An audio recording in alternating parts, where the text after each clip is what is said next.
镜头登来看国内，伫咧台中市，即马是有13000外的人行道，其中有要甲4成是无符合道路工程的规范。 路宽是无到1公尺半遮尔宽，甚至有5趴是无到90公分宽。民众就反映讲，这人行道的空间实在无优先。建设局表示会搁改善来符合标准。不过路权团体就批评讲，应该先将占用人行道也搁违规停车的问题解决才对。 各种公营单位的电箱，也有消防栓甲配桶，就设伫咧人行道顶悬，行人是寸步难行。以北区梅川东路3段部分人行道跨度为例，上围敢若有0.86公尺，三民路3段甚至无到0.6公尺。台中民众反映，公共人行空间真无优先，尤其是坐轮椅的。太窄不方便了，来来去去人很多啊，所以要宽一点。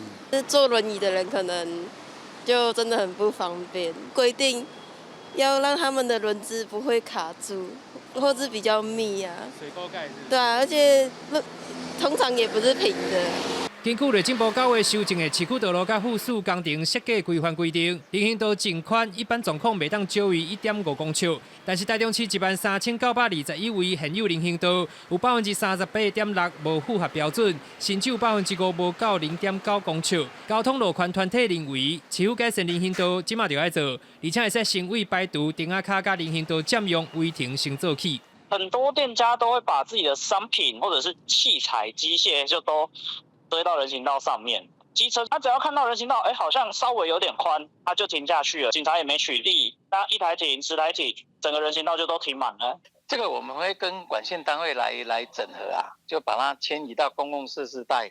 那我们会依现况的条件我们优先来改善那个净宽小于0.9公尺这个部分的人行道，那以提供这个市民良好的步行环境。建设局表示，现有道路需要考虑路宽，让车辆会当达到通畅性，会积极来改善。另外，新闢道路牵涉到用地取得设计阶段，甲新规范有时间差，后续会来研究是毋是有拓宽的空间，未来会符合中央的新标准。